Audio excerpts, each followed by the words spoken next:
Wait lang. Dito kasi nagsimula yun. Yung saan ang kilig moments ni Mr. Photographer kay Chelsea Manalo. Ayan guys, panoorin natin. Yun. Diba? Napahinto pa talaga siya.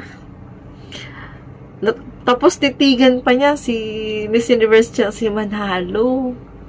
Talagang hindi siya mapakali, diba? Alam mo yung galawan niya kasi, yung iba kasi talaga,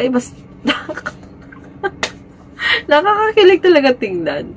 And, yung pala, kamukha pala may kahawig kay Chelsea Manalo, Miss Chelsea Manalo, yung jowa niya. Oh, Pero anyway, iba lang talagang dating niya, no? Pero malaking bagay yan si Mr. Photographer. Kasi parang lalong, di ba? Kasi lalong nakilala si Miss Universe natin na si Chelsea Manalo. Malaking bagay din siya, no?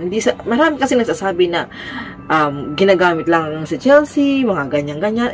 Wag kasi tayo maging negative, guys. Kasi wala naman mostly sa mga kasi yan, sa mga afam, hindi kasi ganyan ang mindset nila na manggagamit sila or what, hindi ganun. Mostly lang talaga sa atin na talaga yung ganun ang iniisip natin. Pero sa kanya wala kasi makikita mo naman yung galawan niya is natural na natural, diba? So, normal lang yun kasi talagang gandang-ganda talaga siya kay Chelsea Manalo. So, wag na natin bigyan ng ibang meaning pa kasi sa totoo lang, isip-isipin natin, malaki din talaga ang part niya na parang lalong sa Chelsea Manalo.